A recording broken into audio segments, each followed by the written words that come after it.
Good morning class. आज जो है प्रश्नावली 3G है ना, तो प्रश्नावली 3G में हम लोग 15 सवाल देख चुके हैं। 15 सवाल तो देख चुके हैं, लेकिन आज हम सोच रहे हैं सभी लोगों को मुर्गा बना दिया जाए। सही समय सभी लोग उपस्थित भी हैं। आ जाओ भाई, उठ के आ जाओ, आ जाओ जल्दी से आ जाओ, कॉपी अपनी अपनी लेके आ जाओ, जल्दी आ जाओ। कितनी लगी? ई लगी, ए बनाए लगी। कितनी लगी है? अब बताओ। बना मुर्गा, बना मुर्गा, चलो बना बना बना बना मुर्गा। हाँ अल्लाह, हेलमेट लगाइए। कितनी लगी? ई लगी, ई लगी, ई में 2-3 और रही है। अच्छा, ई में और रही है। चलो बना मुर्गा। अजी ये मैया आधे लगे। हाँ हाँ, आधे लग गए, पूरी की ना लगी। अरे देखियो आधे ली। हाँ अब यार, चलो आधे क्या क्या क्या पहन के आया? चलो बना मुर्गा, आओ। ये बड़ा बनाओ, कितनी लगी? हां तो बताया कितना करे हम जा देख रहे थे। बना तो मुर्गा इतनी ज्यादा नहीं काट के लगी। ऐसे गुरुआ भाई पूरी बात बना बना बना जल्दी।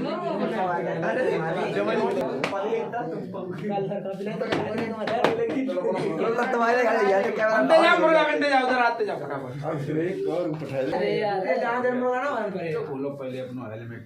बोलो बोलो बोलो यार यार फ्रीडम लोग हेलमेट को लगा जी लियो गुरुजी। और मारो करेगा कैमरा नीचे कर लेता फिर खड़े हो जा, खड़े हो जा, खड़े हो जा, खड़े हो जाओ, खड़े हो जाओ। कानड़ को तो हेलमेट अपने बोलो पहले, वो घर पे बैठ के दिखाइए जाए, ठीक है? हां हमारे ऊपर है, हम का उधर देखो, उधर देखो, उधर उधर तो शर्म लग रही है। डी कौन सी बात? डी या बनो जा तेरा डी लगा लोग पहले बनो, जल्दी बनो, आओ आओ जल्दी। चलो जाओ, हटो। मारना लगा, कितनी लगी? कितनी लगी? ले आओ कॉपी से लेके तेरा मुर्गा जा डाल किसी को काटा डुबा दो। चलो जाओ, बना जाए। बनो मुर्गा, बनो मुर्गा, बनो। 5 वर्ष पूर्व पिता की आयु पुत्र की आयु से 4 गुनी है ना? कब की बात की गई है? 5 वर्ष पूर्व। तो वही सीधा सीधा पिता की उम्र मान ली जाए। पिता की उम्र जो है, पिता की उम्र मानेंगे हम लोग। माना पिता की वर्तमान आयु, वर्तमान आयु बराबर कितना मान लेंगे? x, और पुत्र की वर्तमान आयु बराबर y। सही है? कितना मान लिया हमने? अब इतना मानने के बाद अब हम क्या करेंगे? अब जो बोला गया है प्रश्न में, उस काम को करने लगेंगे। तो प्रश्नानुसार, ठीक है? प्रश्नानुसार, तो प्रश्न में क्या बोला गया है? 5 वर्ष पूर्व, तो x - 5 और y - 5, मतलब पूर्व की बात की गई है। और कुछ और भी बोला गया है, पिता की आयु पुत्र की आयु से 4 गुनी। तो 4 का गुणा किधर करेंगे? पुत्र में कर देंगे, ठीक है? अगली आगे देखो कंडीशन क्या है। पहले इसको हल कर लेते हैं। x - 5 बराबर 4y और माइनस का 20। तो x - 4y बराबर कितना हो जाएगा? माइनस का 20 और प्लस का 5। x - 4y बराबर माइनस का 15। समीकरण 1 हो गया। दूसरी कंडीशन 15 वर्ष बाद, तो प्लस कर देंगे। x + 15 बराबर x प्लस y + 15 है ना? तो y + 15, देखो दोनों तरफ हमने 15-15 जोड़ दिया। और कितनी गुनी है? 15 वर्ष बाद पिता की आयु पुत्र की आयु की 2 गुनी है। तो x + 15 बराबर 2y + 30। तो क्या हो जाएगा? x - 2y बराबर 30 - 15। तो x माइनस 2y बराबर कितना रह गया 15। समीकरण 2, समीकरण 1 और 2 को घटाने पर तो क्या हो जाएगा x माइनस 4y बराबर -15 और नीचे क्या है x माइनस 2y बराबर 30। समीकरण 1 और 2 को नहीं सर 15 है 30 नहीं। घटाने पर है ना, समीकरण 1 और 2 को घटाने पर तो ला ये खत्म हो गया, ये प्लस का ये माइनस का, तो माइनस का 2y बराबर कितना हो गया माइनस का 30, माइनस से माइनस खत्म और ये बचा 15। y बराबर कितना हो गया 15 वर्ष।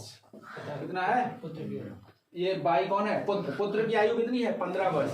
अब कहीं पर भी समीकरण 1 या 2 के अंदर हम क्या करेंगे y का मान रख देंगे। चलिए y का मान रख देते हैं। समीकरण 1 में रखें 2 में रखें बताओ, किसी में से रख दो। 2 में रख दें या 1 में? 1 में रख देते हैं ना। हाँ सर। x माइनस 4 गुणे 15 बराबर माइनस का 15, तो x बराबर माइनस का x बराबर 15 ये है माइनस का, और ये जो है इधर लाएंगे तो प्लस का हो जाएगा, और 15 चौकू 60, तो x बराबर कितना हो गया अच्छा 45 वर्ष, यानी कि पिता की जो उम्र है ना वो 45 वर्ष है। तो पिता और पुत्र की वर्तमान आयु ज्ञात कीजिए। तो वर्तमान आयु कितनी आ गई, पुत्र की 15 वर्ष और पिता की 45 वर्ष। क्वेश्चन नंबर अगला देखो, तो ये कितना हो गया 16 हो गया। 17 नंबर देखें, ठीक है 17 नंबर देखो।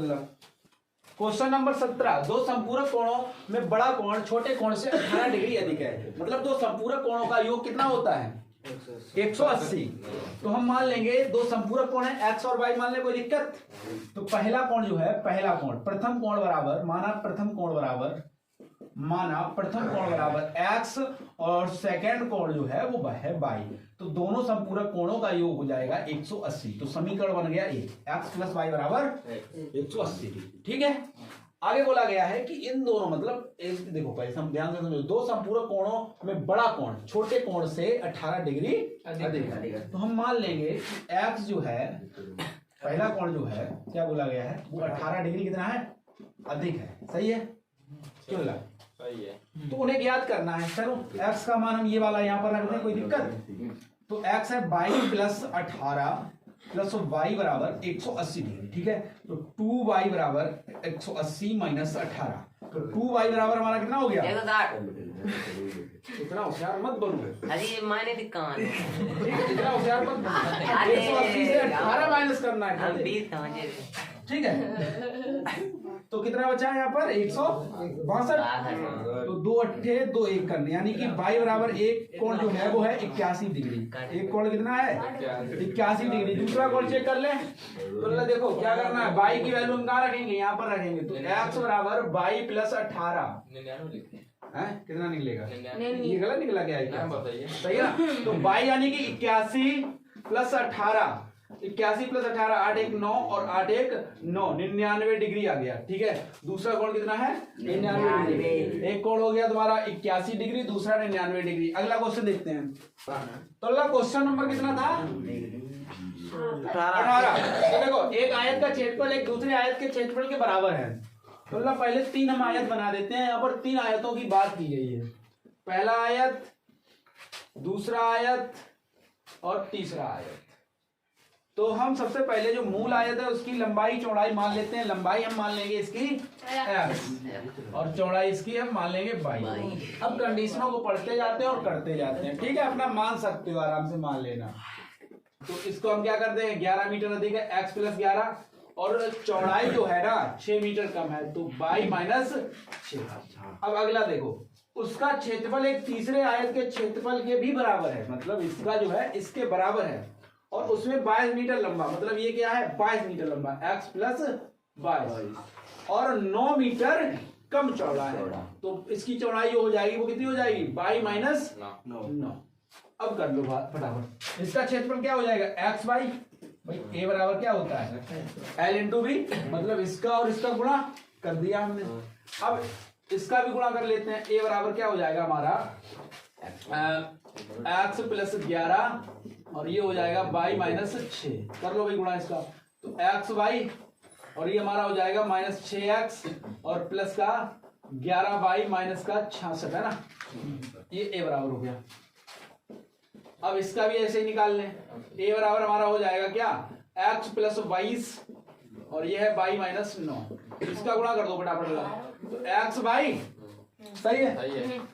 अब यहाँ पर प्लस का 22 बाई, पहले एक्स क्या कर रहे हैं, पहले अब एक्स का गुणा कर रहे हैं ना, तो माइनस 9x प्लस का 22 बाई माइनस का 18 की 8 हाथ से ले 19 198।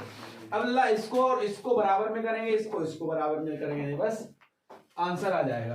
तो एक्स वाई देखो एक ही जगह पे हम इतना रख सकते हैं एक्स वाई, कोई दिक्कत। एक्स वाई बराबर x y minus 6 x plus 11 y minus का 66। एक्स वाई से एक्स वाई खत्म, तो ये हो गया 6 एक्स माइनस का 11 वाई और प्लस का 66 बराबर 0।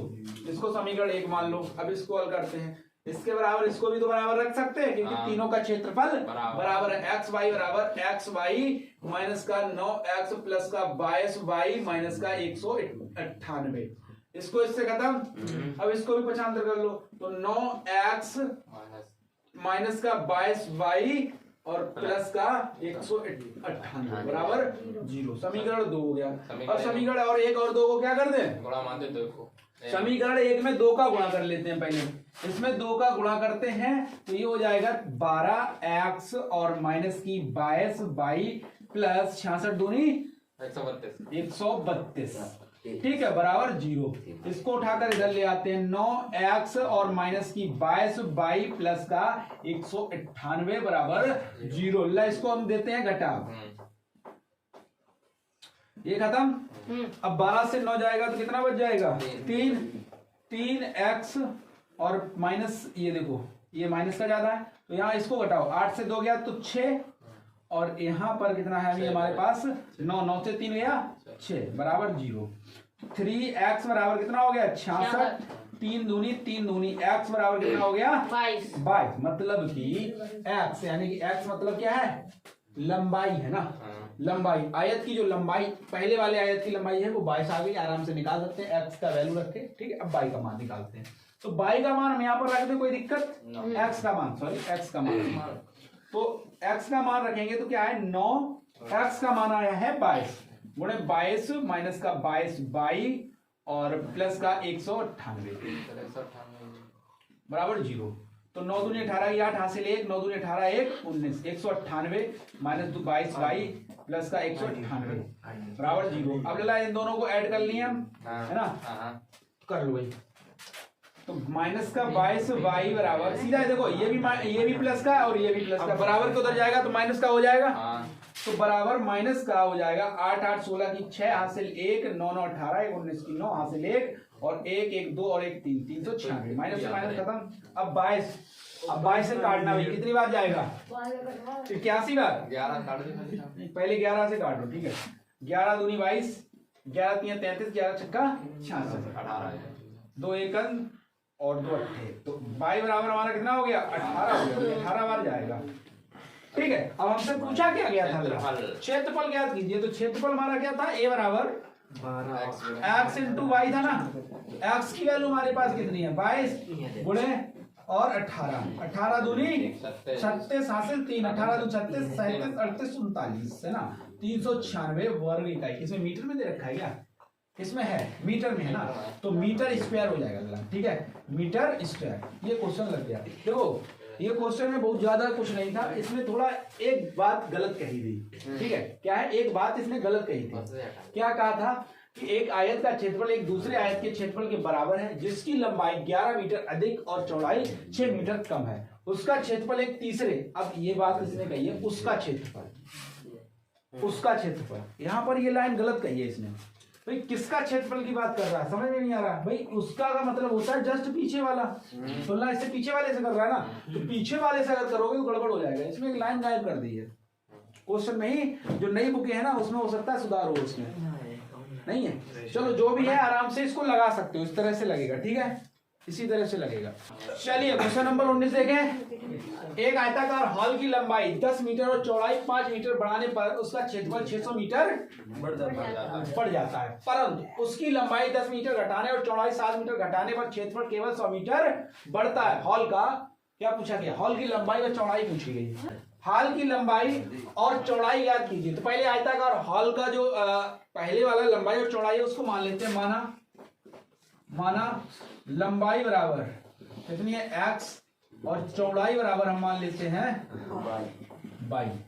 अब कंडीशन जो बोली गई उसको हम क्या करते हैं, लेकर चलते हैं और पहले इसका क्षेत्रफल निकाल लेते हैं। पहले मतलब अभी की बात नहीं, पहले की बात कर रहे हैं जब क्या था, लंबाई और चौड़ाई बढ़ाई और घटाई नहीं गई थी, तब क्षेत्रफल क्या आएगा, तो एक a बराबर हो जाएगा हमारा x बाई। ठीक है, अब क्या किया गया है, अब हमारी क्या है, लंबाई और चौड़ाई को घटाया बढ़ाया गया है। प्रथम स्थिति देखेंगे, प्रथम स्थिति में ठीक है, क्या बोला गया है, अब लंबाई में क्या किया गया है, बढ़ोतरी हो गई है ना, लंबाई 10 मीटर, तो ध्यान दो x प्लस 10 और चौड़ाई हमारी क्या हो जाएगी, बाई प्लस 5। ठीक है, कोई दिक्कत नहीं। अब क्या किया गया, अब इसका एरिया है ना, एरिया जो मूल एरिया था वो कितना था, एक्स वाई था ना, लेकिन ऐसा करने से क्षेत्रफल में 600 मीटर स्क्वायर की वृद्धि हुई है ना, तो 600 इधर ऐड कर देंगे, सही है, और बराबर में ये वाला क्षेत्रफल रख देंगे x प्लस 10 और इंटू बाई प्लस 5। इतनी बढ़ोतरी हुई है ना 600 की, इन दोनों का जब गुणा करेंगे मतलब इसका क्षेत्रफल निकालेंगे तो ये एक्स्ट्रा आएगा 600। ठीक है, अब अगली कंडीशन देखते हैं, परंतु उसकी लंबाई 10 मीटर घटाने और चौड़ाई 7 मीटर बढ़ाने पर क्षेत्रफल केवल 100 मीटर बढ़ता है। पहले से बात कर रहा है, पहले वाले की तुलना कर रहा है इसमें भी। ठीक है, जैसे अभी जस्ट पहले वाला क्वेश्चन देखा था, बिल्कुल वैसा ही है। तो इस बार क्या किया गया है, तीसरी स्थिति देखो, तीसरा जो क्या है हमारा आयत है ना, तीसरा आयत, उसके बारे में बात कर रहा है। क्या किया गया है, 10 मीटर घटाने, ठीक है, तो 10 मीटर घटा देते हैं तो x माइनस 10, ये हमारी लंबाई। अब चौड़ाई की बात करते हैं, चौड़ाई क्या की गई है, 7 मीटर बढ़ाई गई है, तो बाई प्लस 7। ठीक, क्या बोला गया, 100 मीटर बढ़ता है ना। अब जो मूल क्षेत्रफल था उसमें क्या होता है, 100 की वृद्धि होती है, x बाई प्लस 100 बराबर x माइनस 10 और बाई प्लस 7। बस इसको और इसको हमें क्या करना है, हल करना है, आंसर आ जाएगा। यहां से एक समीकरण बनेगा और यहां से बनेगा। चलो पहले इसको हल कर ले, तो x बाई ए, ध्यान दे, x बाई और plus 5x plus 10 by plus का 50, इससे ये खत्म, तो 50 इधर भेज दो, तो 550 हो गया, 550 नहीं, 50 इधर लेके आएंगे तो माइनस हो जाएगा, और इधर बचा बराबर का 5x प्लस का 10 बाई। समीकरण 1, क्या बात है। अब इसका देखो, x बाई प्लस 100, इसका गुणा करो, क्या हो जाएगा, x बाई और इधर हो जाएगा प्लस का 7x माइनस का 10 वाई प्लस और माइनस का 70, इससे ये खत्म, इसको इधर लाएंगे तो 70 ऐड हो जाएगा, तो 170 बराबर 7x माइनस का 10 वाई, और ये समीकरण है जोड़ दो, क्या जुड़ रहा है, बिल्कुल आसानी से हो रहा है। तो ये देखो समीकरण 1 2 को जोड़ रहे हैं, तो 550 बराबर 5x और प्लस का 10 बाई। ठीक है, इससे ये खत्म। अब ये 7 5 12x और बराबर में कितना हो गया, 0, 7 5 12 की 2 हासिल 1, 5 6 1 7 720 और 5 छंगे 72, यानी कि x बराबर हमारा कितना आ गया, 60 आ गया, कितना आ गया, 60। x की वैल्यू 60 आ गई है। अब हम क्या करेंगे, x का मान हम कहीं पर भी रख देंगे, किसी भी समीकरण में, चाहे तो 1 में रख दो, चाहे पर 2 में रख दो। समीकरण 1 में रख लेते हैं, क्या दिक्कत है, समीकरण 1 में, समीकरण 1 किधर है, वो है ना, 2 में रखते हैं, 2 थोड़ा इजी है ना, 2 ये ना, तो 170 बराबर 7 गुणे 60 और माइनस का 10 बाई, है ना, तो ये कितना हो गया, 170 माइनस का 7 छक्का 42, 420 बराबर माइनस का 10 बाई, ये घटाओ 0 और 12 से 7 गया 5 और 3 से 1 गया 2 बराबर माइनस का 10 बाई, और ये भी तो माइनस का बचा, माइनस से माइनस खत्म, 0 से 0 खत्म, बाई बराबर हमारा आ गया 25 क्षेत्रफल पूछा गया, नहीं लंबाई चौड़ाई पूछी थी। तो लंबाई हमारी कितनी आ गई 60 और चौड़ाई 25। तो इस तरह से ये क्वेश्चन लग गया, समझ में आ गया सभी को। एक आयत का क्षेत्रफल 9 वर्ग इकाई का, देखो इसको हम नहीं लगाएंगे, ये क्वेश्चन अभी जस्ट 2 सवाल लगा चुके हैं ऐसे ही सेम, तो इसको खुद लगाना, ठीक है, बिल्कुल सेम है। आगे देखो, अगला देखो, आगे वाला देखो 21 नंबर। 21 नंबर क्या कह रहा है? 21 नंबर ध्यान दो, बहुत अच्छा सवाल है। 21 नंबर बोल रहा है, एक मित्र दूसरे से कहता है यदि मुझे तुम रुपए दे दो, कितने 100 दे दो, तो मैं आपसे 2 गुना धनी हो जाऊंगा, ठीक है। और दूसरा उत्तर देता है यदि आप मुझे 10 दे दो तो मैं आपसे 6 गुना धनी हो जाऊंगा, बताइए इनकी क्रमशः क्या संपत्तियां हैं। इतनी संपत्ति है इन लोगों के पास, चलो संपत्ति तो संपत्ति होती है 10 रुपया में 6 गुना होंगे, है ना। 10 रुपए में बताओ 6 गुना हो गया तो कितनी संपत्ति अधिक होगी। तो हम क्या करेंगे, कुछ नहीं करेंगे, पहले और दूसरे मित्र के पास हम मान लेंगे कोई वैल्यू है पहले से ही, x और y धन मान लेते हैं। उसकी संपत्ति कितनी है x और y। तो पहला जो मित्र है ना, पहला मित्र, उसके पास जो संपत्ति है ना, माना, पहले यहाँ पर लिख लो माना, पहले मित्र के पास मित्र की संपत्ति, अरे संपत्ति लिखो भाई, संपत्तियां दे रखी है, संपत्तियां, तो संपत्ति मानेंगे, ठीक है। संपत्ति संपत्ति x है और दूसरे की संपत्ति कितनी हो जाएगी y, ठीक है। अब जो बोला गया है प्रश्न में वो करते हैं। कौन कहता है? एक मित्र दूसरे मित्र से कहता है, मान लो यही वाला कह रहा है, इससे ये तुम मुझे 100 दे दो, कितने दे दो 100। तो हम क्या करें, x प्लस 100 बराबर 2y क्या हो जाएगा 2y। तो मैं आपसे 2 गुना धनी बन जाऊंगा, कितना धनी 2 गुना। ध्यान दो, इसने 100 रुपए ले लिए, अब भाई किसी से 100 रुपए लोगे तो उसकी संपत्ति में से भी तो धन कम होगा, तो -100 इसमें कर दो भाई। अब ये 2 का गुणा इधर क्यों किया, ये 2 गुना धनी हो रहा है तो इधर क्यों किया? अरे भाई आयु वाला याद करो, आयु वाला जो प्रश्न था उसमें भी तो उल्टा गुणा किया जा रहा था, अब बराबर किसका काम कर रहा था, तराजू की सुई की तरह, ठीक है। तो अब अगली कंडीशन, पहले इसको थोड़ा हल कर लेते हैं। x प्लस 100 बराबर 2y और माइनस का 200, ये हो गया x माइनस 2y बराबर कितना हो गया अल्लाह, माइनस का 300, इधर जाएगा 300 हो गया समीकरण ए। अब दूसरी स्थिति बोला गया है, इसमें क्या बोला गया है, अब दूसरा मित्र कह रहा है बाई वाला, यदि तुम मुझे 10 दे दो, क्या बोला गया है, किससे ले रहे हो, x से ले रहे हो ना, तो 10 माइनस करो इसमें, और कौन ले रहे हो है बाई, तो बाई प्लस 10, भाई 10 किसको मिले हैं, बाई को। अब बोला गया है कि मुझे अगर दे दो ना तो ये जो है ना 6 गुना धनी हो जाएगा। अब जब 6 गुना धनी हो जाएगा तो इसमें अगर हम 6 का गुणा करेंगे तो फिर ये दोनों बराबर वैल्यू हो जाएंगी, ठीक है।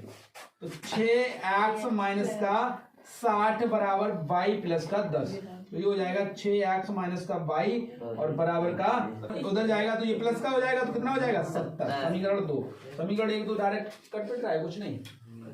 तो ऐसा करते हैं, समीकरण 2 में 2 का भाग दे देते हैं, 2 का गुणा कर देते हैं, करते हैं 2 का गुणा। चलो ना 2 का गुणा हो गया, तो पहला समीकरण और दूसरा समीकरण क्या कर देंगे हम दोनों को, कहाँ है समीकरण 1, ये रहा समीकरण, और 1 और 2 को क्या कर देंगे, घटा देंगे। तो पहला समीकरण लिख लेते हैं यहाँ पर, x माइनस 2y बराबर माइनस का 300। दूसरा समीकरण लिखते हैं, 2 का गुणा किया तो 12 क्या है 12x और माइनस का 2y बलराम बराबर फिट हो गया अभी, 7 दूनी 14, ठीक है। ये घटाया, ये खत्म, ये कितना बचा माइनस का 11x, और ये भी जुड़ जाएगा, तो ये कितना हो गया 3 और 1 4, 440, माइनस का माइनस से माइनस खत्म, 11 चौक 44, तो x बराबर 40। इतनी संपत्ति है, रुपये आते होता है 40 रुपए, सिर्फ 40 रुपए की संपत्ति है इसके पास। चलो भाई की फिर देख लेते हैं, कोई नहीं। बाई की संपत्ति अब देखते हैं, बाई के पास मतलब बाई यानी कि दूसरे के पास संपत्ति कितनी है। तो समीकरण 1 या 2 में कहीं पर भी हम मान रख दें, समीकरण 1 में रख देते हैं, समीकरण 1 में x का मान रखने पर, ठीक है, x का मान रखते हैं तो x माइनस x 40 है ना, 40 माइनस 2y बराबर माइनस का 300, तो माइनस का 2y बराबर माइनस का 300 और माइनस का 40, तो माइनस का 2y बराबर कितना हो गया 340। तो भाई काट दो, माइनस से माइनस, 2 एकम 2, कितना बचा? ये तो काफी पैसे वाला 170 रुपए है इसके पास। ठीक है, तो इस तरह से ये लग गया, एक के पास 40 है, दूसरे के पास 170। ठीक है, आगे देखो क्वेश्चन नंबर 22। क्वेश्चन नंबर 22 देखते हैं। एक क्रिकेट टीम के कोच ने 7 बल्ले और 6 गेंदें 3800 में खरीदी। इसको हम नहीं बताएंगे, 3A में हमने पढ़ा है ये सवाल। Yes sir. 3A में पढ़ा था, बताओ बता दें क्या किया जाए। बना ली बॉल लो बना देते समीकरण। 7x प्लस 6y बराबर 3800 लगा ली अमरूद समीकरण लग एक। गए अमरूदी बगड़ा लिया ना। अब उधर क्या है 3x भाग y बराबर 1750। 3x प्लस 5y बराबर 1750। इन दोनों समीकरणों को हल करना है और x y की वैल्यू निकालनी है। कर दोगे? Yes sir. ठीक है। अब क्वेश्चन नंबर जो 23 है ना, ये बहुत अच्छा क्वेश्चन है। क्वेश्चन नंबर 23 इसको लगाते हैं, इसको मजा आएगा लगाने में। एक नगर में टैक्सी के भाड़े में एक नियत भाड़े के अतिरिक्त चली गई दूरी पर भाड़ा सम्मिलित किया जाता है। 10 किमी दूरी के लिए भाड़ा कितना 105 है तथा 15 किमी के लिए भाड़ा 155 है। नियत भाड़ा प्रति किमी भाड़ा क्या है?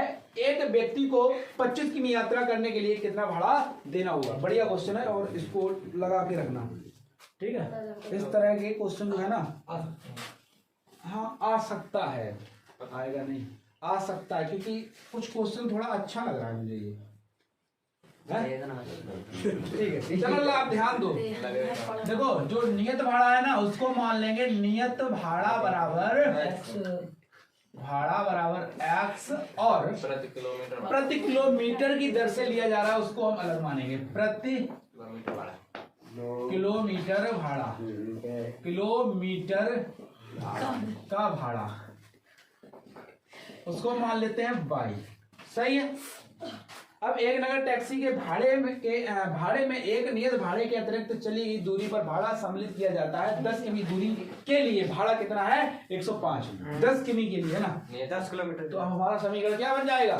x प्लस 10y x, देखो ये तो नियत है भाड़ा, इसमें कोई कुछ नहीं हो सकता। जैसे अभी हमें यहाँ से मार्केट जाना है, ठीक है, तो फिक्स है कि 10 रुपए हमें देने होंगे हर हालत में। इसके अलावा कायमगंज जितना किलोमीटर दूर है उसका प्रति किलोमीटर का 2 रुपए या 3 रुपए अलग से देना पड़ेगा। ठीक है, हमारा जो मार्केट है उसका किराया अलग से देना पड़ेगा। यहाँ से जा रहे हो 10 रुपए तो बैठने के हो गए, उस गाड़ी के अंदर बैठे उसके 10 रुपए हो गए मान लिया, और यहाँ से वहां तक जाओगे उसका किराया अलग से लगेगा तुमसे। ठीक है, तो ये जो भाड़ा है ना निश्चित भाड़ा, बैठने वाला समझ सकते हो, और ये जो भाड़ा है ना ये वाला भाई, ये क्या है प्रति किलोमीटर के हिसाब से हमसे पड़ता है। ठीक है, तो ये कितना हो जाएगा x प्लस 10 क्या है हमारा 10 बाई बराबर कितना रुपए 105 है ना। तो अगला देखो 15 किमी के लिए भाड़ा कितना 155, तो x प्लस कितना है 15 बाई बराबर 155।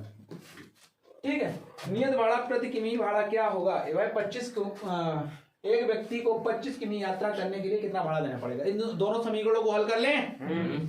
चलो इसको हम देते हैं घटा, ये माइनस का 5y बराबर कितना बचा 5 से 5 गया 0। अब यहाँ पर कितना बचा 5, माइनस से माइनस खत्म और 5 यानी कि y बराबर कितना हो गया 10 हो गया।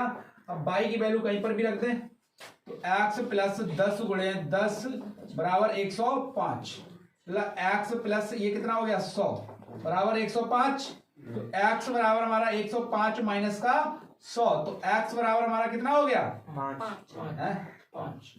तो अब हमें निकालना 25 किलोमीटर में उसे कितना किराया देना पड़ेगा, कितने में 25 किलोमीटर में। तो 25 किलोमीटर इसको दौड़ा दें। चलो अल्लाह 25 किलोमीटर कितना है 25 किलोमीटर है ना 25 किलोमीटर। अब 25 प्रति किलोमीटर का किराया कितना पड़ रहा है हमसे 10 रुपए। ठीक है, तो 25 गुणे 10 और नियत भाड़ा भी तो है हमारा कितना 5 रुपए तो प्लस 5 तो 25 का 10 में करेंगे तो हो जाएगा 250 और प्लस 5 तो आंसर हो गया हमारा 255 रुपए। आंसर चेक कर लो यही आ रहा है चाहे आए बहुत रुपया तो ठीक है। कितना हो गया 255 रुपए का भाड़ा लगेगा हमें। ठीक है कितना देना पड़ेगा 200 कितना पड़ेगा 255 तो क्वेश्चन समझ में आ गया लगाने का तरीका। अरे नियत भाड़ा मान लो पहले और नियत भाड़ा मानने के बाद जो प्रति किलोमीटर का भाड़ा है उसको मान लो जो बोला गया वो करते जाओ बस आसानी से क्वेश्चन लग जाएगा। ठीक है तो आज की क्लास को यहीं पर समाप्त करें इसको। ठीक है आज की क्लास को यहीं पर समाप्त करते हैं और मिलेंगे अगली क्लास में। तब तक के लिए नमस्कार जय हिंद।